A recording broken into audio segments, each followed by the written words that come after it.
Daily science dose में आज हम लोग डोज नंबर 19 के क्वेश्चंस को अटेम्प्ट करने वाले हैं, जहां पर हम लोग सीखेंगे कैसे किसी भी क्वेश्चंस को अटेम्प्ट करने का जो सही अप्रोच है वो क्या होना चाहिए। तो चलिए शुरू करते हैं। क्वेश्चन नंबर यहाँ पर हम लोग 181 से स्टार्ट करने वाले हैं। ठीक है, 181 से स्टार्ट करने वाले हैं। तो बाकी क्वेश्चन का क्या, तो देखिए बाकी का जो क्वेश्चन है वो आपको जो बाकी का डोज है वो प्लेलिस्ट में मिल जाएगी, जिसका नाम है डेली साइंस डोज फिजिक्स। ठीक है, वहीं से आप देख सकते हैं और बाकी क्वेश्चंस पे भी अपना कमेंट बना सकते हैं। तो चलिए शुरू करते हैं यहाँ पे क्वेश्चन नंबर 181 से। देखिए पहला क्वेश्चन क्या बोल रहा है आपसे, बोले कि जब किसी वस्तु को पृथ्वी से चंद्रमा में ले जाया जाता है तो क्या होगा।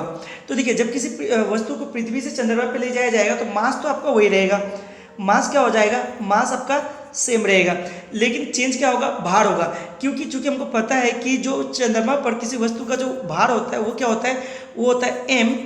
ठीक है, वेट इक्वल टू हो जाएगा m इंटू G/6। ठीक है, ये हो जाएगा आपका भार किसी भी वस्तु का चंद्रमा पे। तो क्या चेंज हुआ, भार चेंज हुआ, तो आपका राइट आंसर क्या हो जाएगा, भार घट जाएगा, है ना। भार चेंज हो जाएगा, यानी चेंज होगा मतलब क्या, घट जाएगा। जो पृथ्वी है, पृथ्वी के भार का 1/6 भाग ही रह जाएगा, तो भार आपका घट जाएगा चंद्रमा पे। बढ़ते आगे। देखिए अगला क्वेश्चन जो बोल रहा है कि सूची 1 को सूची 2 से सम्मिलित करना है तथा सूची में दिए गए कूट से सही उत्तर का चयन करना है। देखिए यहाँ पर दिया हुआ राशि और यहाँ पर दिया हुआ आपका मात्रक। चलिए मैं सभी को मैच कर देता हूँ। विद्युत बल क्या हो जाएगा, तो विद्युत बल हो जाएगा आपका न्यूटन। ठीक है, यानी आपका ए का हो गया 2। आगे विद्युत आवेश क्या हो जाएगा, कूलम, यानी कि बी का हो गया आपका 3। उसके बाद विद्युत विभव का क्या हो जाएगा, विद्युत विभव का हो जाएगा आपका वोल्ट। ठीक है, विद्युत विभव का हो जाएगा वोल्ट, यानी कि आपका हो गया सी का 1। तो बचा क्या आपका विद्युत धारिता यानी फैराडे, तो जो डी है उसका हो जाएगा 4। तो देख लीजिए किस ऑप्शन में है, ए का 2, ठीक है, बी का 3, सी का 1 और डी का 4, मतलब 2 3 1 4। देखिए किस ऑप्शन में है, तो 2 3 1 4। ठीक है, 2 3 1 4, ये रहा सेकंड नंबर ऑप्शन। देखिए ये आपका राइट आंसर हो जाएगा 2 3 1 4। ठीक है, बढ़ते आगे।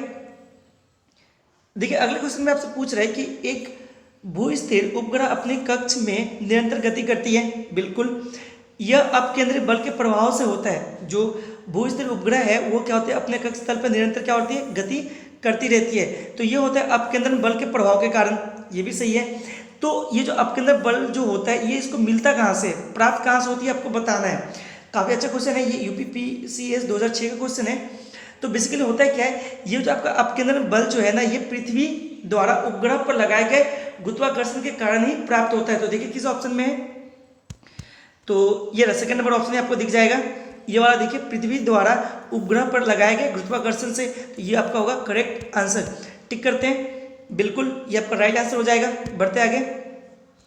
देखिए अगला क्वेश्चन है कि स्वचालित कलाई घड़ियाँ, ठीक है, घड़ियों में ऊर्जा मिलती है। तो जो स्वचालित कलाई घड़ियाँ होती है ना, जो खुद ब खुद क्या होती है, ऑपरेट होती रहती है, चलती रहती है, उसमें उसको ऊर्जा कहाँ से मिलती है, तो उसको ऊर्जा याद रखिए, उसको जो ऊर्जा है वो हमारे द्वारा हिलाए गए, ठीक है, हाथों को जब हम लोग क्या करते हैं उसमें मूवमेंट लाते हिलाते रहते हैं, तो उससे क्या होता है, उसको ऊर्जा मिलती रहती है। तो देखिए किस ऑप्शन में है, तो ये रहा हमारे हाथों के विभिन्न संचालन से। ठीक है, हमारे हाथों के विभिन्न संचालन से आपका राइट आंसर हो जाएगा। यहीं से क्या होता है, स्वचालित जो कलाई घड़ी होती है उसको ऊर्जा मिलती रहती है। बढ़ते आगे। देखिए अगला क्वेश्चन बोल रहा है कि जब कुएं से पानी की बाल्टी को ऊपर, क्या बोल रहा है कि जब कुएं से पानी की बाल्टी को ऊपर खींचते हैं तो हमें महसूस होती है कि बाल्टी क्या होगी। तो देखिए बहुत ही अच्छा क्वेश्चन है, इस ढंग का क्वेश्चन मैंने ऑलरेडी बहुत बार करवाया। देखिए बेसिकली यहाँ पे आर्किमिडीज का सिद्धांत लग रहा है, जहाँ पे आर्किमिडीज ने क्या बोला था कि अगर कोई वस्तु, ठीक है, अगर जल में आंशिक या पूर्णतः डुबोई जाए, ठीक है, तो उसके द्वारा विक्षेपित जो जल, उसका जो भार में जो कमी होगा, उस वस्तु के भार में कमी महसूस होगा। आप सभी ने ऑब्जर्व किया होगा, अगर किसी वस्तु को जल में डुबोएंगे आप, तो बेसिकली क्या होगा, उसके भार में कुछ कमी आपको महसूस होगा। ये भार में कमी कितना होगा, तो उसके द्वारा विक्षेपित किया गया या हटाया गया जो जल होगा उसके भार के बराबर। यानी जब आप पानी में किसी वस्तु को डुबोएंगे तो क्या होगा, आपको भार में कमी आएगा, लेकिन जैसे आप निकालेंगे ऊपर की ओर उठाएंगे जल से, तो क्या होगा, वजन में बढ़ोतरी आपको महसूस होगी। तो आपका राइट आंसर क्या हो जाएगा, देख लेते हैं ऑप्शन में। देखिए ये रहा पहला ऑप्शन, बोल रहा है कि पानी के सतह के ऊपर भारी हो जाएगा। बिल्कुल ये आपका राइट आंसर हो जाएगा, डायरेक्टली आप टिक कर सकते हैं इसको। बिल्कुल ये आपका राइट आंसर हो जाएगा। बढ़ते आगे।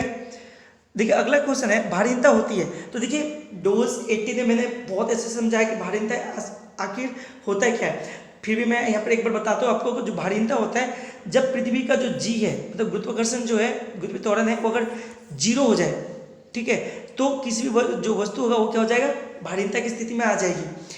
तो आपका राइट आंसर क्या हो जाएगा, ये रहा, गुरुत्वाकर्षण की शून्य स्थिति, ये होगा आपका करेक्ट आंसर। टिक करते हैं, बिल्कुल। बढ़ते आगे।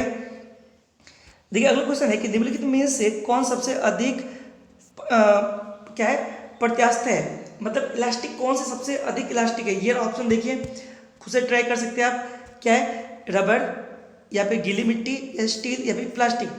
तो एक चीज याद रखिए कि कोई भी चीज, ठीक है, कोई भी चीज जो होता है कभी भी पूर्णतः, ठीक है, कोई भी चीज कभी भी पूर्णतः ना तो इलास्टिक हो सकती है और ना ही प्लास्टिक वगैरह हो सकती है, ठीक है, ना तो इलास्टिक ना तो प्लास्टिक में अवस्था में हो सकती है, वो दोनों बीच की स्थिति होती है। फिर भी, ठीक है, जो यहाँ पर आपसे क्वेश्चन क्या पूछा, आपसे पूछा है कि निम्नलिखित में से कौन सबसे अधिक प्रत्यास्थ है। लेकिन जब भी आपसे पूछे सबसे अधिक प्रत्यास्थ कौन है, तो हमेशा आप क्या बोलेंगे, स्टील। स्टील जो होगा आपका राइट आंसर हो जाएगा, ठीक है।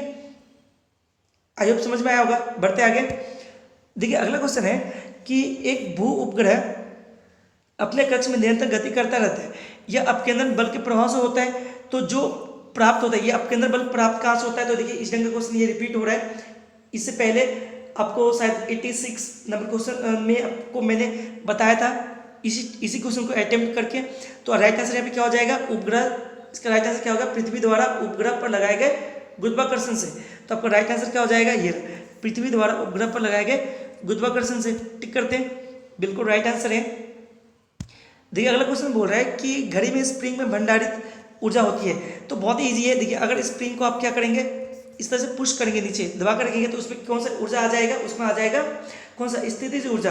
तो उसी तरह से घड़ी के स्प्रिंग में भी क्या होता है, स्थितिज ऊर्जा होती है। ये रहा, स्थितिज ऊर्जा जो है आपका राइट आंसर यहाँ पे हो जाएगी। चलिए टिक करते हैं इसको, बिल्कुल ये आपका राइट आंसर होगा। बढ़ते आगे।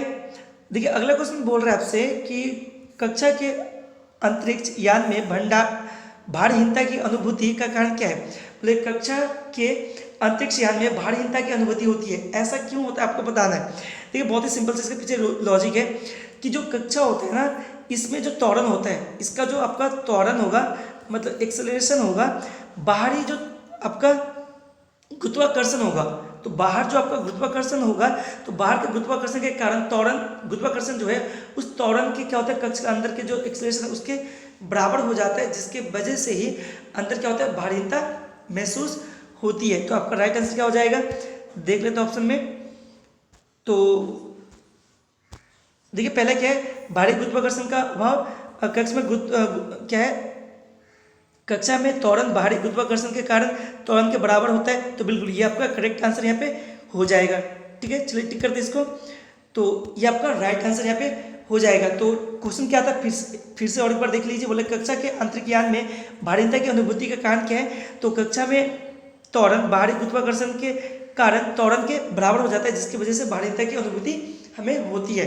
तो आई होप सभी क्वेश्चन आपको समझ में आया, ठीक है।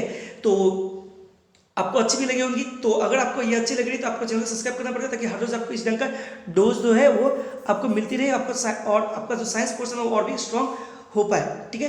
तो चलिए मिलते हैं अगले सेशन में, तब तक के लिए थैंक यू। पढ़ते रहिए और सीखते रहिए।